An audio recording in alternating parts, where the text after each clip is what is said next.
My name is Inge Patsch, and in this video I want to talk with you about systemic thinking and give you a short introduction to what is systems thinking or systemic thinking. So before I talk about what it is, I would like to answer the question, why should you bother about systemic thinking at all? And I prefer to tell you a story about cats in Borneo.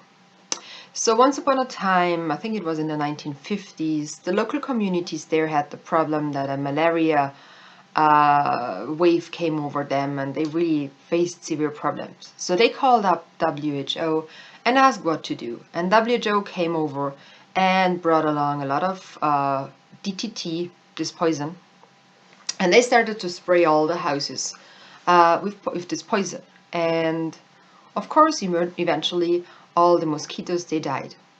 But it didn't take very long, and the roof of the houses would fall apart. And they figured out that not only the mosquitoes died from DTT, but also there was a predator wasp, like a small wasp, which would keep at bay a certain type of caterpillar. And with this mask being dead, the caterpillar would eat themselves. They loved the material the roof was made from, and they would eat themselves through the straw roof. And very soon people didn't have a roof over their head anymore. But this was not enough. In addition to the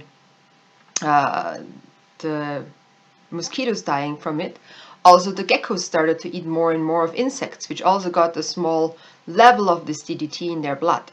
So slowly DDT accumulated in geckos, and geckos were apparently would not die so easily from DDT, so they would endure rather long even though they had a certain level of DDT in them. But then then the cat came who would prey on the geckos. But the cats were not as insensitive to DDT as the gecko were, and more cats fell dead.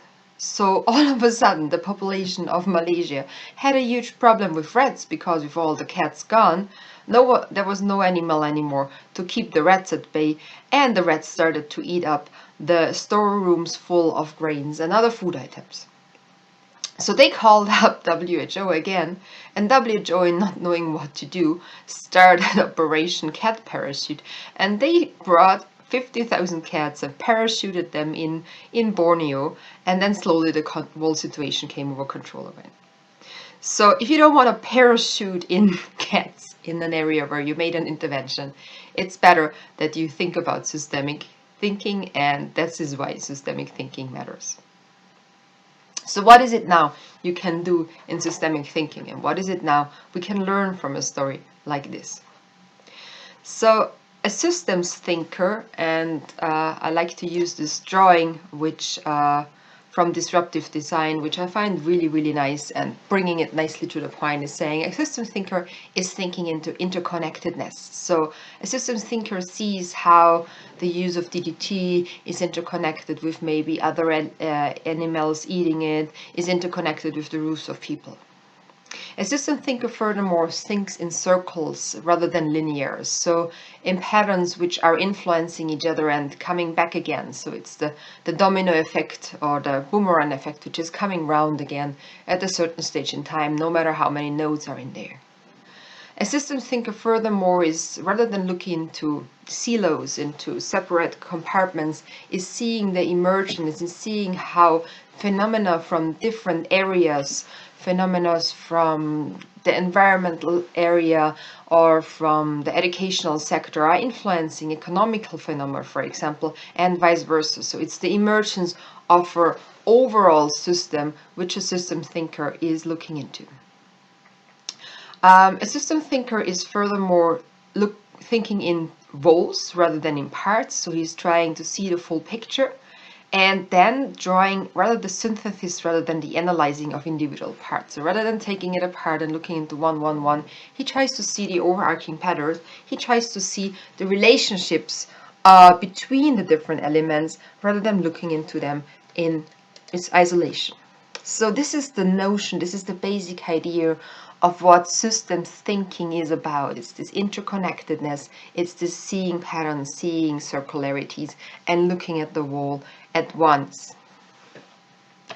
In systems thinking, there are like 4 layers we can talk about, or 4 different elements we can look into. So there could be an event. This event can be COVID-19. This event can be a landslide. It can be anything. It can be a political landslide. It could be the election of more and more right-wing oriented political powers, politicians. So these could be different events. And then we start, as a system thinker, you start to look into patterns. Like if there are more and more politicians with very right-wing ideology appearing in the forefront, this could be one pattern. Or if more and more people commit suicide in a certain region, this could be another pattern. Or if there is time and again an outbreak of malaria somewhere, you also try to see, is there a pattern? Is there a rhythm in what is happening? And we will come to this later.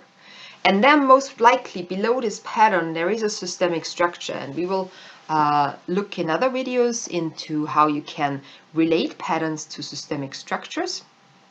And then last but not least, of course, it's all mental models, it's values shaping it, something which I'm discussing also in Roger Hollingsworth's video more in detail.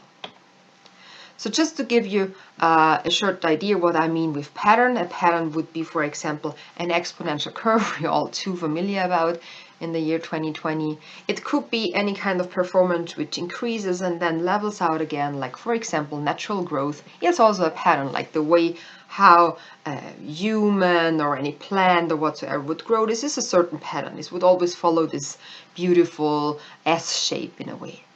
Another pattern would be the goal-seeking pattern, which would level in at a certain, no matter whether it comes from up or from down, it would level in. And then another pattern would be to oscillate, for example.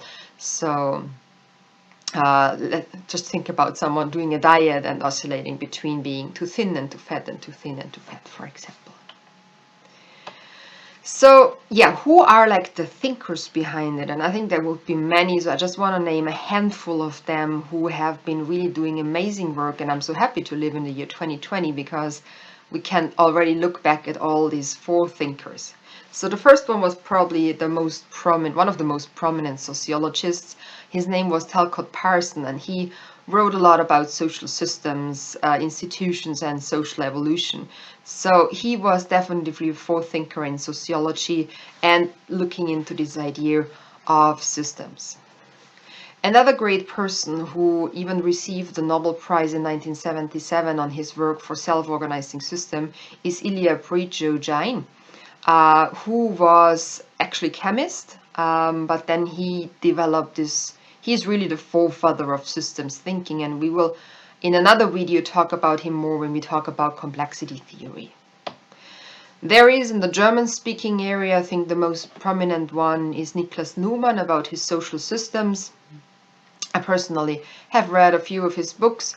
I don't find them so handy, I have to say, when it comes to real life and daily application, but they are a very valuable contribution to the overall idea of systemic thinking. I personally actually prefer or find it the most easy to work with what Peter Senge has been developing, in particular with his book, The Fifth Discipline, The Art and Practice of the Learning Organization, in which he explains how reinforcing loops and balancing loops are actually shaping or are the baselines of any kind of systemic pattern which we can see, and how they shape different archetypes, something we will have a look into a different video. I hope you have enjoyed this short introduction, and if you like this, please subscribe my channel and see you in the next video.